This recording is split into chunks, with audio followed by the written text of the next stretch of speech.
Kia ora koutou. Welcome to another OERC seminar. Before we do get started, just want to remind people that the abstract submission deadline for the symposium this year is next Monday, October 6th. So I encourage you to submit your abstracts or your students' abstracts, anyone's abstracts. My great pleasure to introduce Suchita today. She is new to the university this year, and so new to us, and it's a fantastic opportunity to hear more about Suchita's research from the Department of Economics and the Division of Commerce. And today, Suchita will talk about individual behavior and energy efficiency. Pass it over to you. Thank you. Well, Thank you, Sean. Thank you so much for having me here. I'm very happy to be here to see all of you. I recently joined the economics department. I came here in May this year, and this doesn't work. So, excuse me. Yeah. So I'm going to introduce by talking a little bit about myself, telling you a bit about my projects, what I'm working on at the moment. The main theme of this presentation is going to be on energy efficiency, and I'm going to try to motivate why that's important from the perspective of climate change mitigation very briefly. The bulk of the presentation would look at barriers towards achieving energy efficiency. I'll present some results from my own work, but also borrow a lot from my colleagues who have done work in this field. And I'll focus on the role of behavioral anomalies. I'll explain a little bit later what those are. And I will conclude by discussing the role for policy. Economists like to talk a lot about policy. What are the policy implications? So I'll discuss that a little bit towards the end. And please feel free to interrupt me at any point if you have questions. I'm happy to discuss as we go along. All right, so as I said, I joined very recently. I was from Switzerland, or I was living in Switzerland before. I'm still affiliated to the Center for Energy Policy and Economics at ETH Zurich in Switzerland. This is a fun little image I got from ChatGPT. So I asked ChatGPT to tell me what's similar between Switzerland and New Zealand. And it said, you've moved to a very similar country to Switzerland. So you should be quite happy, apparently. So keeping that in mind, my main fields of research are in energy and environmental economics. I work extensively on looking at challenges towards achieving energy efficiency improvements in developing countries. That's my main area of research. I also work a little bit on economic policy evaluation. So I'll discuss some of these studies as we go along today. And my main methodology is applied econometrics. So I'm an empirical economist. I work with data. So the idea is to test hypotheses using data in an econometric model. And I'll show you some results as well of a few studies. So most of my research is focused on one broad question. And the big question that I try to understand is, what are the barriers towards households as well as firms investing more in energy efficient technologies or equipment and engaging in pro-environmental behavior? And what is the role of policy in addressing these barriers? I've mostly explored this question in the context of low and middle income countries, but this is changing rapidly. So I will present today a couple of very preliminary results from studies that I'm doing in Switzerland. I'm also interested to study this now that I'm here for New Zealand. So I do know that there are barriers that are relevant here as well for technologies like solar panels, for example, or heating systems or electric vehicles. And this is something I'm very interested in. I've worked a little bit on climate change effects as well. So some of my research looks at the impact of climate change on food production. And currently we're working on a project on electricity generation in South Africa, so the impact of climate change on electricity generation in South Africa, but that's not what I'm going to focus on today. So let me motivate this a little bit by giving you some idea why it's important to look at energy efficiency. Energy efficiency improvements are a promising means to reduce emissions, we all know this, while increasing the security of supply. Most of my colleagues and I are increasingly acknowledging the role of McKinsey in driving us to this research. So McKinsey and Company did a study way back in 2010, where they evaluated different abatement opportunities across sectors. So they did this global analysis looking at 21 regions of the world and tried to find the abatement potential versus the costs of different policies that could potentially reduce CO2 emissions in order to keep global warming below 2 degrees Celsius. And this is a very interesting graph for us to start off this discussion with, because you see here towards the right tail here, a large set of countries, or a large set of policies rather, that have relatively high abatement potential. When you think about policies like switching to renewables, so solar PV figures quite highly here, solar CSP as well, or when you think about CCS, these are all policies that have relatively high abatement potential, but they're also expensive. They're costly for governments, and that's reflected on the y-axis. So you see the abatement cost per ton of CO2 equivalent on the y-axis. These are expensive measures for governments to undertake. For me, the interesting part is this here. So these are measures that are relatively less effective in terms of their abatement potential, but they're cheaper. They're cheaper for governments because energy efficiency measures generally tend to have negative abatement costs, in the sense that if you adopt more energy efficient technologies, because of the fact that you're spending less on energy costs, you end up reducing the abatement costs. And while the abatement potential for some of these policies is also lower than that for other policies to the right here, the fact that they are relatively cheaper from a policymaker perspective makes them appealing to implement. And so given this backdrop, we know as a field that energy efficient technologies in general have an upfront cost that's lower than the discounted cost of operating these machines. So the idea is that you spend a little bit on buying this technology. This upfront cost in general tends to be a little bit higher than the operating costs over the lifetime of using these machines or appliances or cars. So from an economic perspective, it's very appealing to use these technologies. However, individuals, for many, many, many different reasons, fail to make investments in energy efficient technologies. They tend to behave as if they undervalue energy savings. And so my goal today is to shed some light on why this happens, why individuals underinvest in these technologies that not only save them money, but are better for the planet as well. And this phenomena, we call this the energy efficiency gap in economics. I don't know if this is a term that's used across fields as well, but this term is called the energy efficiency gap. Right. So what factors could lead to an energy efficiency gap? Economists have focused a lot on the role of market failures. Market failures are traditional setbacks to the way markets function that inhibits the adoption of energy efficient technologies. The classic market failure that economists like to discuss is externalities, the role of externalities. The simple idea behind an externality is that my actions can affect other people negatively or positively.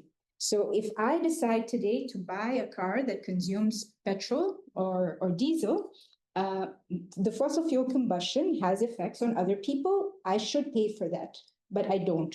In many countries, we don't have CO2 taxes, we don't have petrol taxes, and I'm not charged for having this inefficient car the way I should be. And this is an example of a negative externality. A positive externality goes the other way. So if you think about, for example, the adoption of solar panels are good for society because they are relatively clean in terms of their emissions, but people underinvest in solar panels. And so if someone is producing these solar panels, they should be subsidized, they should be encouraged to produce them more, to adopt them more, because they're good for society, but that doesn't happen. And so that's an example of a positive externality. So these are the sort of market failures that prevent higher adoption of energy efficient goods. There are several other market failures as well. Credit constraints are very relevant, particularly in the sample of countries that I'll be discussing with you about. So developing countries often have challenges with getting resources to buy some of these technologies. And this is an important constraint for many households as well as firms. imperfect and asymmetric information. Often we are not aware of the energy efficiency of appliances, of cars, of any goods that we consume. That's an important constraint as well, as I'll show you. Principal agent problems are quite relevant in the housing sector. And you see this a lot with landlords and tenants, for example. So when you decide to rent a house from a landlord, often you have different incentives, you have different goals in mind, and that often ends up meaning that you underinvest in energy efficiency as a unit. And there is also a lack of competition. So there are significant threats of market power in many sectors related to electricity production, in particular, many energy-related markets, oil, gas, etc., which means that there are also important failures in the way we produce energy. And so as a result, these market failures have been discussed a lot by economists. There are policy prescriptions for each of them that I will discuss a little bit towards the end. My goal here is to not look at these because this is a little bit boring for me. For me, what's interesting is the role of behavioral anomalies. So behavioral anomalies are a relatively new concept among economists. The idea is to understand why people sometimes end up making irrational decisions of the sort that I mentioned to you about before. When you have a technology that's cheap over its lifetime, why don't you adopt it if it's also good for the environment? And so these forms of behavior are increasingly being studied by economists as well.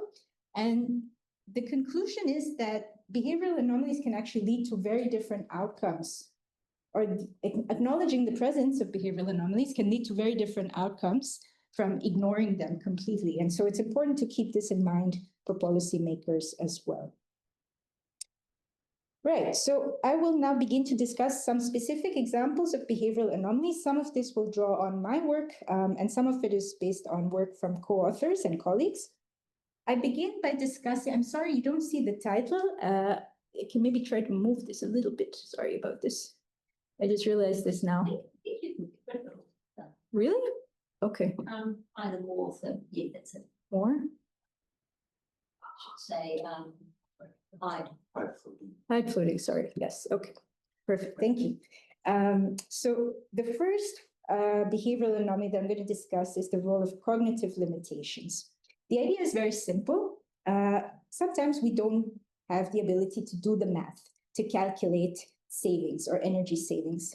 This could be driven by a lack of basic math skills or weak skills in math. It could be driven by a lack of knowledge about energy costs, about the price of electricity, about energy efficiency. We did a study a few years ago in Nepal, which is an area, it's a country I've worked in a lot. In Nepal, we worked with a sample of households in Biratnagar, which is the second largest city. And we asked them some questions. We did a survey with them. We asked them some questions on their energy-related knowledge. How much do they know about energy consumption, household energy consumption? This is a relatively low-income, low-education sample. So these are households for whom energy costs bite in the sense that it's expensive. Energy consumption is expensive for them. We asked them about their knowledge of energy costs of different household appliances like rice cookers or ceiling fans or televisions or TVs, appliances that most of these households are aware of, that they might be using, if not all, at least some of them. On average, we saw that a very low proportion of them could answer these questions correctly. So about 10 to 20% of the respondents in our sample knew the correct answer to the actual energy costs in a range. So we didn't ask them to give us the exact number, but we said, give us a range. How much do you think is the energy cost of using a TV? And this was a relatively low score that we got for most respondents. We asked them a question that we believed should have led to higher scores. So can you compare an incandescent bulb and an LED bulb in terms of their energy consumption? So which of these two bulbs consumes more energy? They should have been aware of this because the Nepali government banned incandescent bulbs about 2 years before that. So most of the bulbs that they were using were LED bulbs. So we thought they should have been aware of this, but also here, only about, I would say, 40% or so, a little more than 40% got this answer correct. And the last question asked them about the savings, the actual savings from using LED compared to incandescent. And also here, we only got about 30% correct responses. And so you might think that this is not super interesting in the sense that this is a relatively low income, low education sample. Why would we expect these people to know this, right? It's hard enough for us to be aware of energy efficiency or to be aware of energy costs. And indeed, if you repeat this in a high income setting, so we tried to ask this question, the same question or similar series of questions to respondents in Europe. So we went to 4 different countries in Europe: Germany, the Netherlands, Italy, and Switzerland.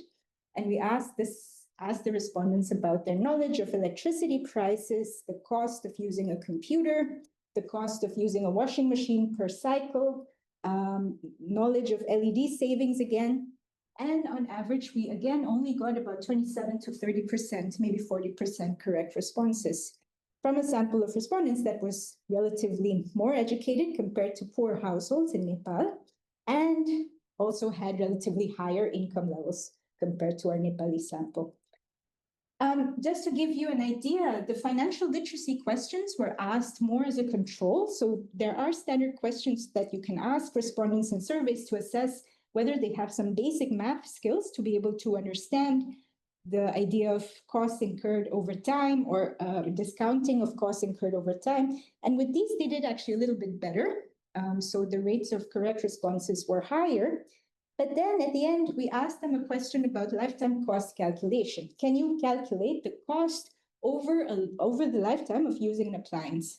And we told them this was simply the sum of the purchase cost of the appliance and the sum of operating costs, no discounting, so no discount rate. You'd simply sum the annual cost of using the appliance. And only about 45% of respondents were able to do this correctly. So this is a starting point for us for a lot of the research that we do, because this showed us that there is a gap. So people are fundamentally challenged from doing this sort of math to be able to calculate energy cost savings. And we did end up doing a lot of work in these countries using different forms of randomized interventions, information programs, education programs that try to address some of these gaps. Okay, so another somewhat related barrier that has been found to be relevant is the role of present bias and myopia. So the general point here is that as individuals, we tend to overvalue the immediate costs of buying certain goods, and we tend to undervalue future outcomes.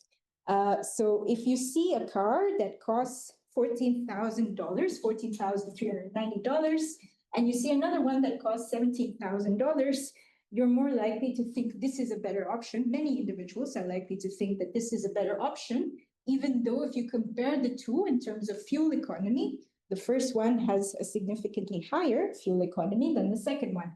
So over the lifetime, depending on how much you drive, of course, it might, for some people, make sense to buy the more efficient Mazda 3, but we see in practice, many individuals end up being drawn to the Ford Fiesta because it's cheaper. And so this inability to process current expenditures and current costs equivalently to processing future cost savings or expenditures often implies that individuals may end up making inefficient choices. This has been shown to be the case with cars in the US. This has been shown to be the case with appliances. So there is some evidence from the UK on fridges. And so this has also been found to be a relevant barrier that explains underinvestment in energy efficiency. I'm not a mathematician, but I would have thought that 29 miles per gallon would be a lot more efficient than 25. Oh, so 29 miles per gallon is a relatively less efficient one compared to 25, basically. Oh, wait, sorry. Did I get that wrong? I might have got that wrong. I flipped it. No, sorry, you're right. I should have taken the other one. I think here I should have taken the 24, the Honda Civic. Yes, you're right. No, sorry. Thank you for pointing that out. That's correct, because it's more miles per gallon. Sorry, yes. Right, so another behavioral anomaly that's been found to be relevant is the role of framing effects. This is a study that we're doing at the moment in Switzerland. So we're looking at the role of how information is presented to respondents. For those of you who are familiar with energy labels, the EU came out with energy labels for appliances back in 1992. And they basically required appliance manufacturers to put a scale. So it goes from A to G, with higher scores being green, let's say A, B, C, and lower scores getting F and G. So less efficient appliances were F and G. And this regulation was passed way back in 1992. It was mandatory. All appliance manufacturers needed to have this label on products. But then a few years later, in 2010, they realized that this wasn't giving producers enough incentives to produce more efficient technologies. So they decided to change the scale. It was a very simple change. They decided to change the scale on the label, and they added, instead of A being the highest category, they went up from A star, A star star, A star star star. So they added 3 categories above that. And this was supremely confusing for consumers. Consumers couldn't tell apart an A star star from an A star star star. And this ended up leading to a concentration of appliance models getting the A star star star. So 90% of the models on most markets in the EU had the highest rating, A star star star, and consumers thought they were making very efficient choices. But then the EU realized that this was not very efficient. And once again, a few years ago, in 2017, they changed the scale. So they rescaled again the same label, and they went back to the old scale. So we came back to the old scale once again. And as a result of this, previously top-ranked appliances, like appliances that got an A star star star or A star star score, now only get B or C or D or E. So it's been a change that's significantly shifted the perceptions of consumers towards energy efficiency. And so we're trying to understand the effect of this change on the types of appliances that individuals buy using household level data. So we're working with a large retailer based in Switzerland. We're looking at the sales of transaction level data on the sales of different appliances. And we find, for example, that for washing machines, this transition meant that consumers ended up at the end purchasing much more efficient washing machines than they did before, which makes sense because now they have better quality of information. They have a better sense of what the energy efficiency of the appliance actually is. It was a very simple change, and we control for the entry of new models on the market. You might think that maybe producers have an incentive to flood the market with new models after you do this sort of change, and that is indeed true. Producers respond to incentives as well. But despite controlling for that, we find that consumers made better decisions as a result of this change in information. Right.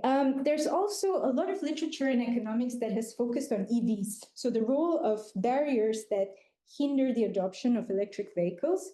There is significant uncertainty with respect to range as well as charging.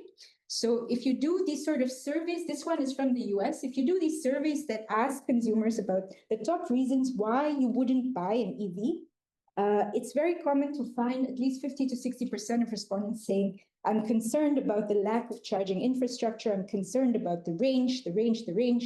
And it's a little bit interesting because the range has actually steadily improved for electric vehicles. So there has been a significant increase in the driving range across different types of vehicles for many years.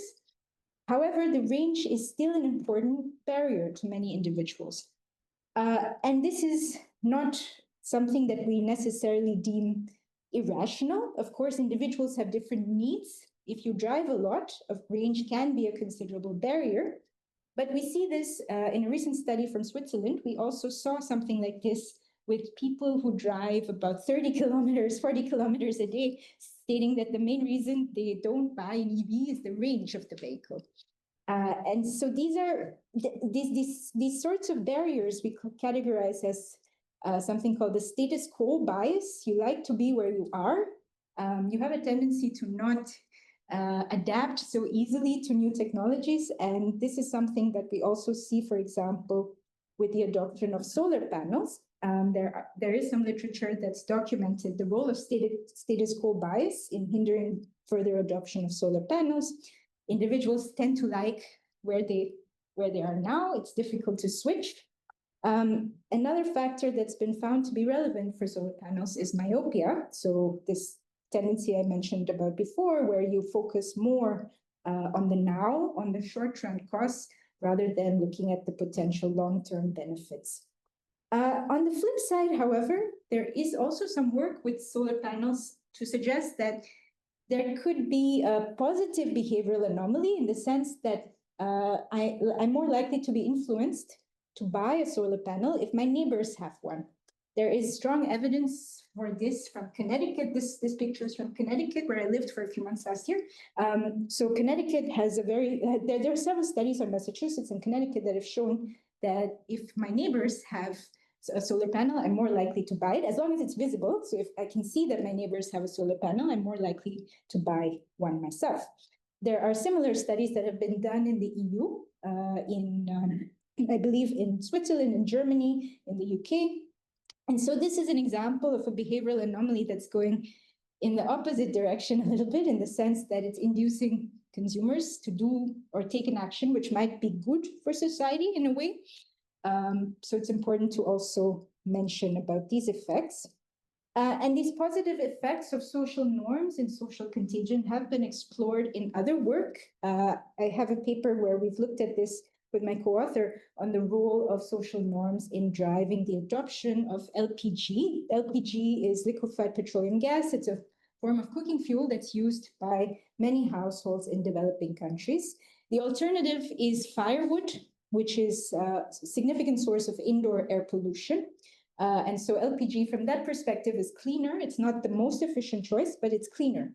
And we found that there is some role for social norms and social contagion in driving households to adopt LPG. And this is more likely to be the case for households that are part of specific forms of groups, so women's groups or agriculture groups or food-related groups. We believe that this is due to information exchange among households and members of these groups. And we've also, I think I mentioned this also with the solar panels, but these sort of effects are more likely to exist if these technologies or the use of these technologies is visible.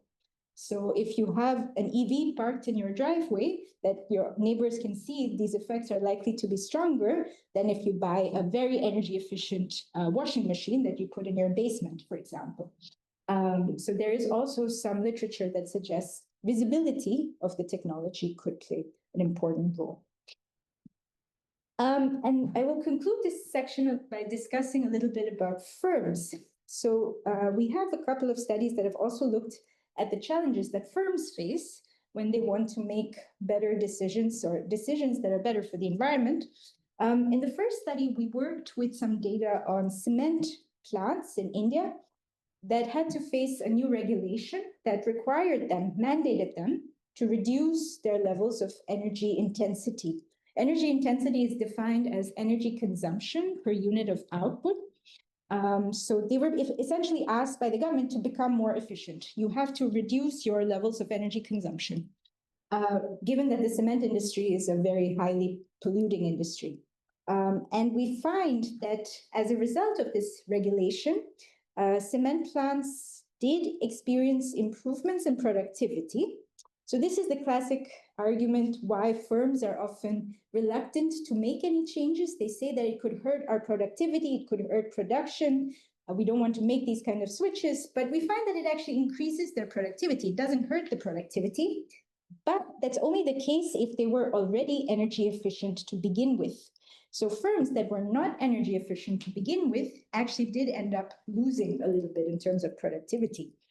And so this suggests that it's not easy for firms to switch capital, to switch technological production technologies, adopt new technologies, unless governments give more incentives to subsidize this sort of behavior. We see in another study from Vietnam, where we looked at the role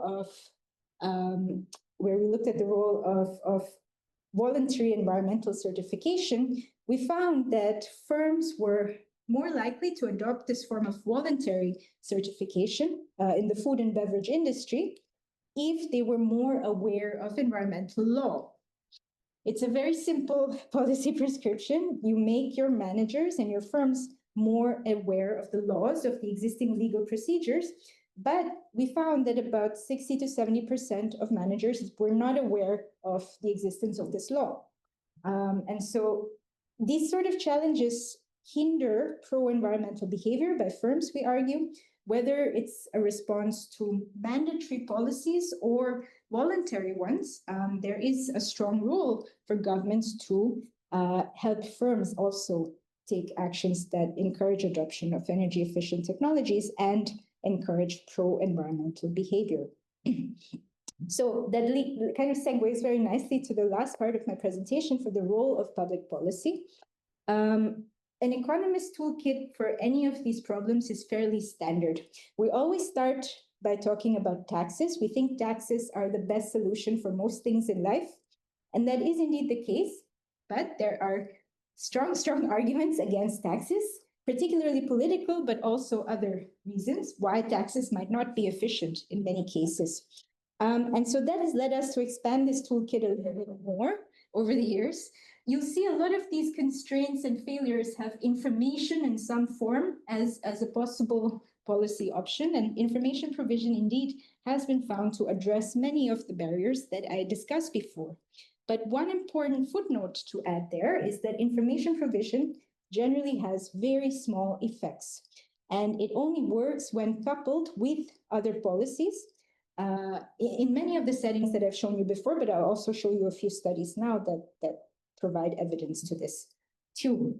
And lastly, I think you won't find the sort of policy prescription that says there is one standard policy that's good for every single behavioral anomaly, or there's one policy that's good for every sort of market failure. That is not true. Economists argue that you need at least one policy instrument for each market failure or each behavioral anomaly that you have present. And so in most cases, we're thinking of facing several, 5, 6, 7 anomalies and failures at the same time, which means often you need a policy mix. You need governments to invest in subsidies and taxes, in information programs, education programs at the same time. And that we see is lacking a little bit in many governments in many parts of the world. So my goal now is to provide you a sense of what, from my studies, I've learned about the role of policy, what kind of policies could work.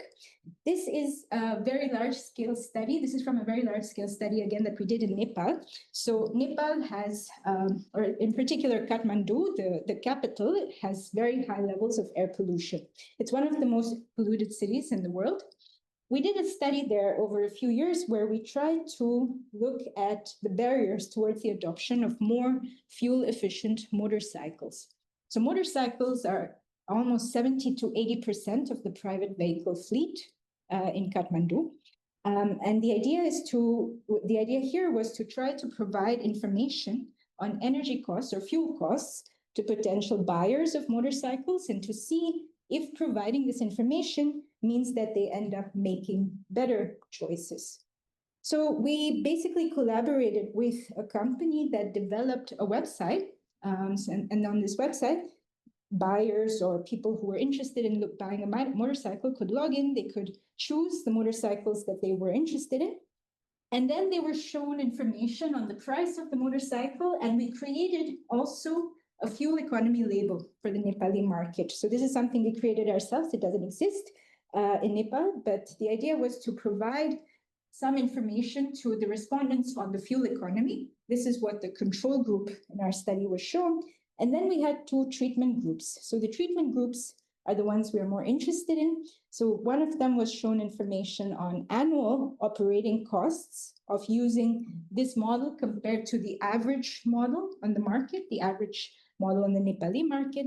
And then another treatment group was shown information on 5-year operating costs of the same, of using the same model relative to the average model. So we have one group shown annual information and the second group shown 5-year information.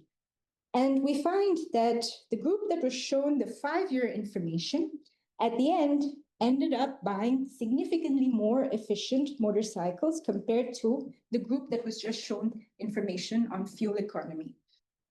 There are 2 or 3 things that could be going on here. It's hard to disentangle exactly why we see what we see. Potentially, we go back to the cognitive limitations discussion. Showing information on fuel economy might not necessarily help people make the best choices. I, in fact, got it wrong with the picture of the car. So yes, I mean, it's hard for people to understand fuel economy necessarily the same way they do costs. When you have to incur an expenditure, people are more likely to pay attention to that information. That could be one thing. Another factor we found to be relevant in this study, once again, goes back to the idea of myopia and present bias. If you have individuals who in this case are credit constrained, relatively low education levels income, low levels of education, low levels of income, that sort of information presented in an easy to read, understandable format can have a big effect on choices and choice making. It's a very simple intervention that we tried. It didn't cost us so much money to develop this website. And we found at the end that the value, the economic savings from the choices that individuals made were significantly, several orders of magnitude higher than the cost of developing this website.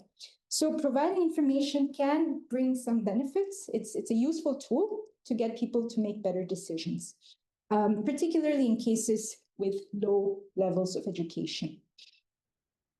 In another study, we're looking at the role of energy costs. This is a study based on Switzerland as well as Norway. So we're trying to look at the effect of the recent electricity price increases in these countries. So after the war, after the start of the Russia-Ukraine war, several countries in Europe experienced very significant increases in electricity prices. In Norway, we're looking at figures between 70 to 80% in most municipalities. Switzerland, on average, was about 30 to 40%. And so as a result of these very salient increases in electricity prices, what we noticed was that there was also a spike in the adoption of household solar PV systems. So households started to adopt solar panels much more often than they did before, or in larger numbers than they did before the war started.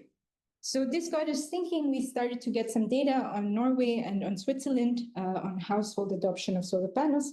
And we did an analysis where we showed that really this increase is driven by the increase in electricity prices.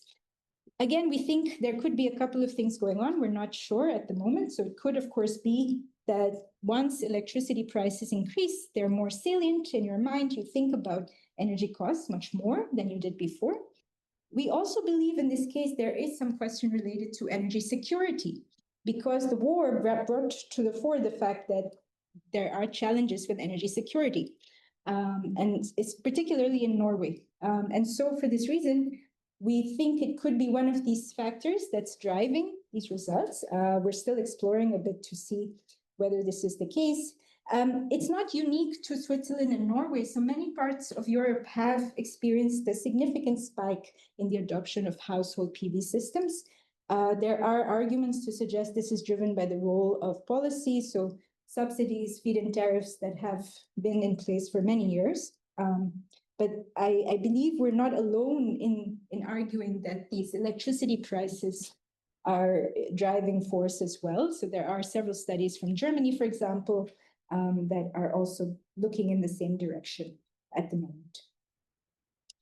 Right. Another policy prescription that has been known to lead to some positive outcomes is the role of social norms. I mentioned a couple of studies before where we saw that social norms could result in individuals adopting solar PVs or clean cook stoves, clean cooking fuels. There are also a couple of studies that have been done in the case of the US and Italy. So the one on the left from the US, the one on the right from Italy, which have looked at the role of social norms with respect to electricity consumption. So the one on the left is a classic paper from 2011. One of the electric utilities in the US, Opower, used to send out these home energy reports. And the home energy report usually used to compare your electricity consumption with that of your neighbors. The idea was very simple. You're consuming a certain amount. Your neighbors are consuming significantly less or significantly more than you.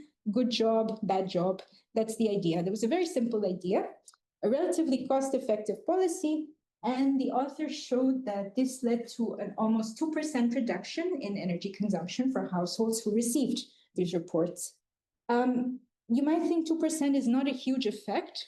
To be fair, the sort of effects we see with information-based policies or nudges are round about the same number. We don't see huge effects. So, and this goes back to this McKinsey curve that I showed you before. These are not policies that have a huge abatement potential, right? So the abatement potential is quite small, but they're cost effective.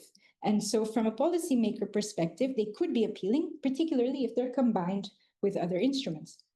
We also have some evidence from Italy to a similar tune. So in this study, the authors gave or sent these reports to consumers of an electric utility that had similar descriptive information to the one from the Oak Power study, but they added this injunctive feedback. So this little, it's not very clear, but the bar that you see above, which ranks you as being excellent or good or something relative to the other, and they found this simple addition led to an additional reduction of energy consumption by households who received this feedback.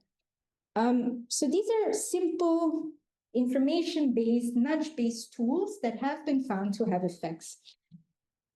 This is, of course, only a part of the picture. It's a partial picture because many of these studies also find that there are often no effects or very limited effects for different reasons.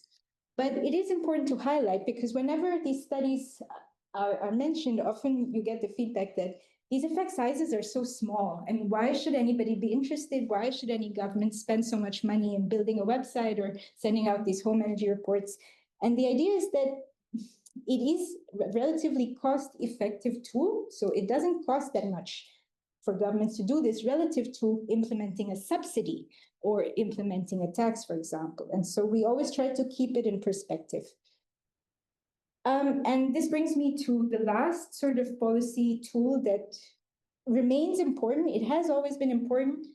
There are increasingly studies that have shown that subsidies are not a very good idea for several reasons. Individuals tend to get hooked on them. Once you remove the subsidy, there's a lot of pushback. But subsidies remain a very important tool in many settings. I've mentioned a couple of studies from developing countries here where the role of subsidies was pivotal in the sense that the policy would not have worked unless the subsidy was already in place.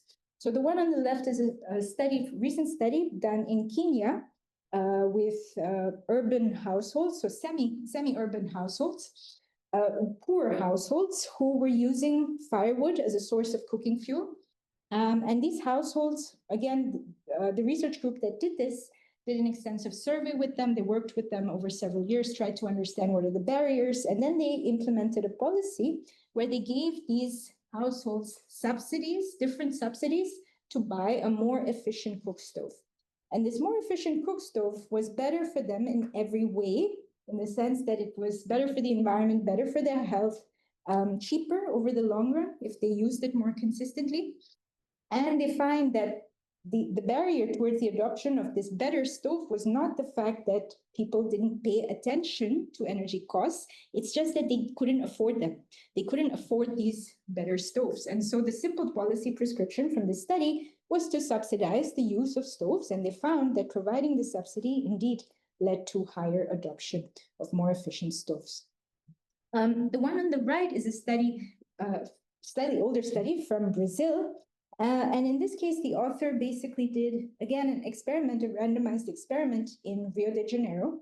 And the idea was to increase awareness of LED bulbs. So we're going back in time when LEDs were relatively new to this population. She worked with households that lived in the favelas around Rio de Janeiro, and she tried to test the effect of different types of policy measures, providing persuasive information. So this is an example. I'm sorry, the font is really small, but this is an example translated to English of the type of information that she provided respondents. So she told them that the use of light bulbs, energy inefficient light bulbs, could lead to environmental harm. And so it's a good idea for you to switch. It's also cheaper for you in the long run if you switch to more efficient light bulbs. And she found that this sort of persuasive communication, it's a simple policy tool, could also increase the uptake of cleaner light bulbs, of LEDs. The caveat being this is only the case if the LED is also subsidized, because the LED is a significantly more expensive bulb than the incandescent bulb. And so as long as the bulb was subsidized, as long as the technology was subsidized, respondents were more likely to also respond positively to this informational nudge. Right, so this brings me to the conclusion. I've tried to understand in my work, as well as some of my co-authors' work, some of the main barriers towards towards energy efficient technology adoption and possible policy solutions to address them. And I think the key message is the role of information. That's what I've also explored the most in my work. Information policies and nudges are important, but by themselves, they're not enough. That's one important takeaway from my work. The second is that a combination of policy instruments are needed. We're not in the phase anymore where one policy can address all of these barriers, because often there are several at the same time that we need to address.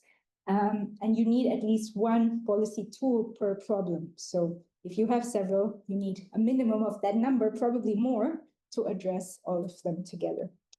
And for these reasons, most of my colleagues and I, we believe that these instruments are not going to be effective by themselves. And also, given the intensity and severity of climate change, we don't think these sort of effects are going to be enough by themselves. We do have a very important role for adaptation policies as well. Right, so I'm going to stop here. I just want to give a little bit of a shout out to some work. So this is a book that we wrote with a colleague of mine based at ETH. It's an open access book. It's a textbook. It's actually a textbook for undergrad students. And most of the ideas that I've discussed here are based on this book. It's very easy to read, very simple graphs, very simple diagrams. So if you're interested in exploring any of these topics in a bit more detail, you can also have a look at the book. All right, thank you. I think I'll start. Great, that was a wonderful overview. Do we have any questions? And if you're online, you can stick your hand up or put some questions in the chat. Ben? Yeah, so Suchita, that's wonderful to know that we have an economist interested in these topics on campus. And I really look forward to lots of conversations with you about this. Just a couple of thoughts.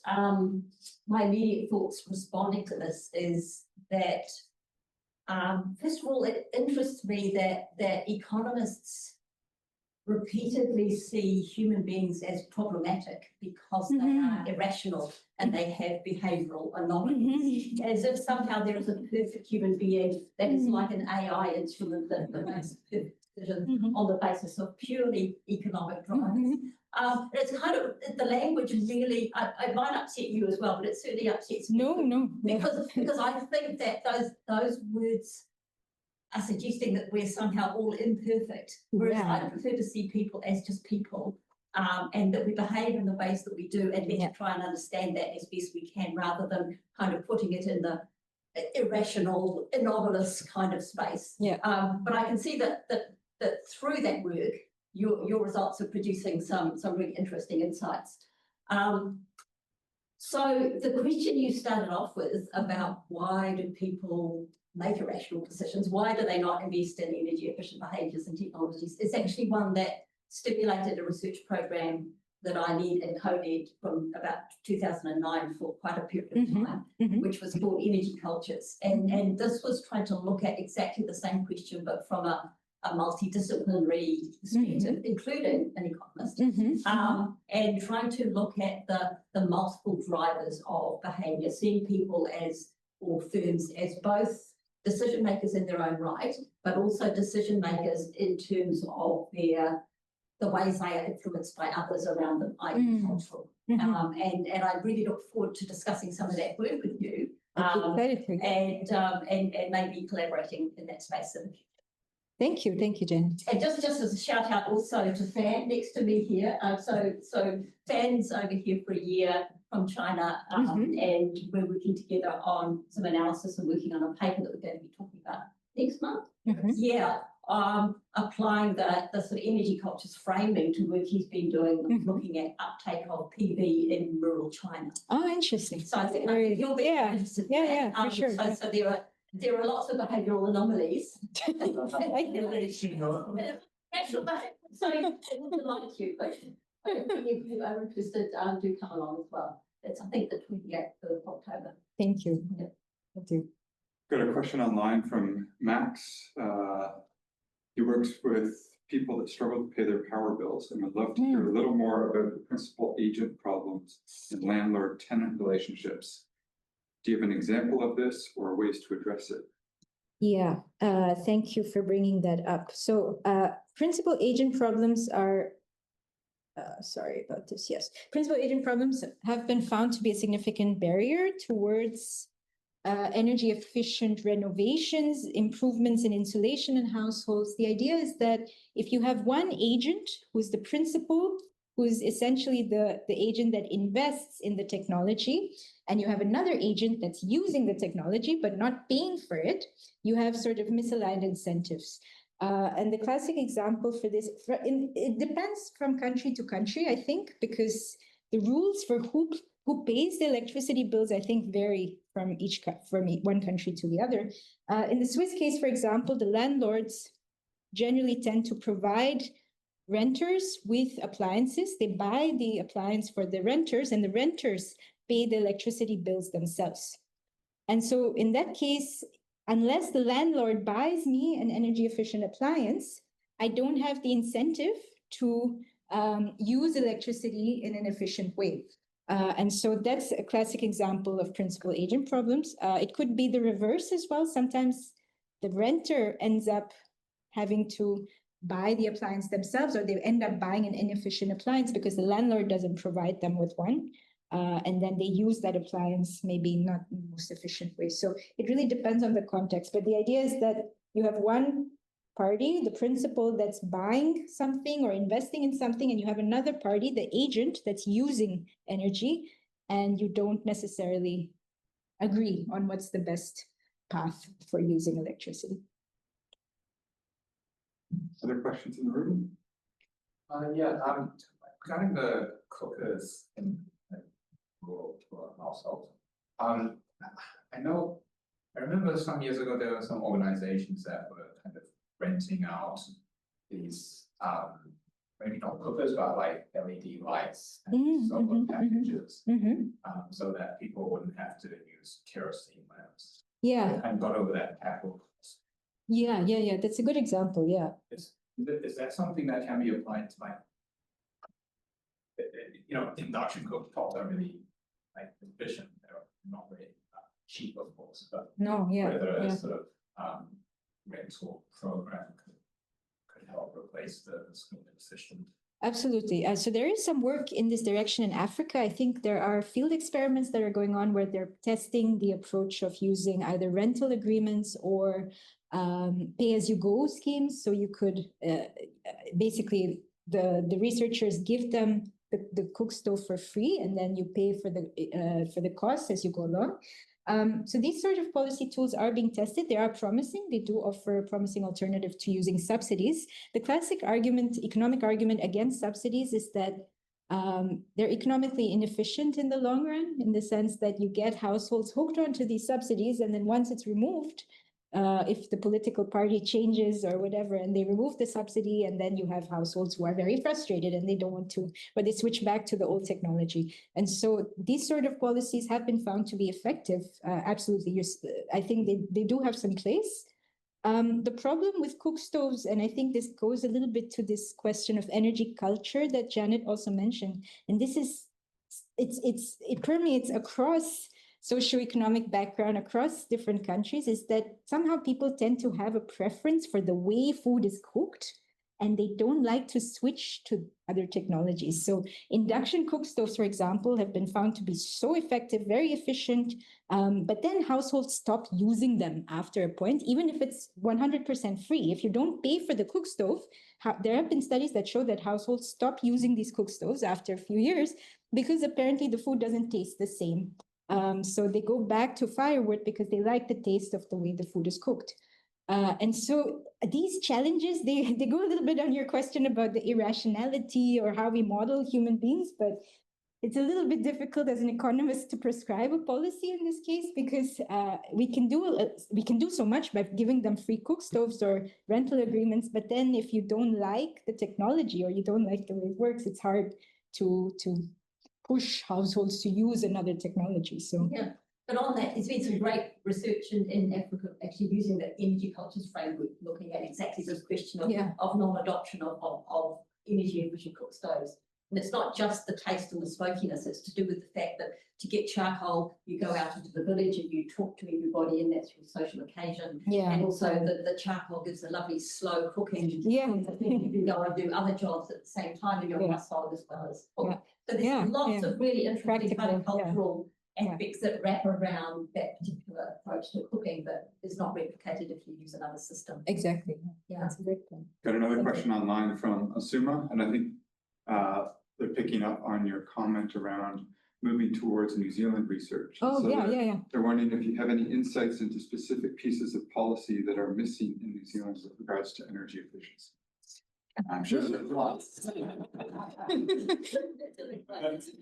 Oh, that's a great question. I don't know enough yet, unfortunately. I have to broaden my knowledge a bit. But I find it a little bit overwhelming how few households adopt solar panels here. Like, I don't understand the reasoning because it seems like the perfect market for. So it seems like there are some market failures that are preventing, or the role of policy. I think there are some significant policy instruments that are missing here to get households to adopt solar panels. But it's something I need to read up more on. Yeah. I was wondering, well, first of all, thank you for your Thank presentation. you. I was wondering if you ever see any pushback from individuals and households when they're, being asked to make these changes based on the perceptions or actual overburdening of individuals. I see it a lot here in New Zealand that people say, well, why should we be the ones to make these changes? Those, bigger factors are getting away, by their perception of getting priced off rate. For sure. I mean, when we did the fieldwork in Nepal, this was a common question we got because Nepal is a very small country with very, very low emissions compared to the US or China. And often they used to ask, or Europe or any other country for that matter, and they used to ask us, why should my switching to more fuel efficient motorcycles make any difference? And so it's true, there is this question popping up constantly across contexts, but I think there is also work to suggest that, or there are some studies that have shown that pro-environmental behavior often overlaps significantly with green preferences, how likely you are to vote for the Green Party, for example, in your country, or how likely are you to undertake other forms of green behavior in your life. And so we see that there is evidence to suggest that this pushback is less or lower if individuals are already primed in some way to be green. You get stronger pushback, or at least in my experience, the pushback is stronger if this is something they've never thought of before, and now somehow we're forcing them to think a little bit more green.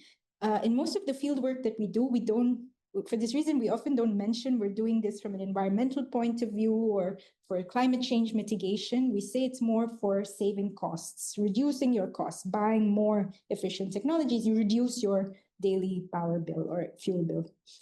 We think that works better with this sample, with the developing country sample, but I'm sure it's different if you work with households in industrialized countries. So, yeah.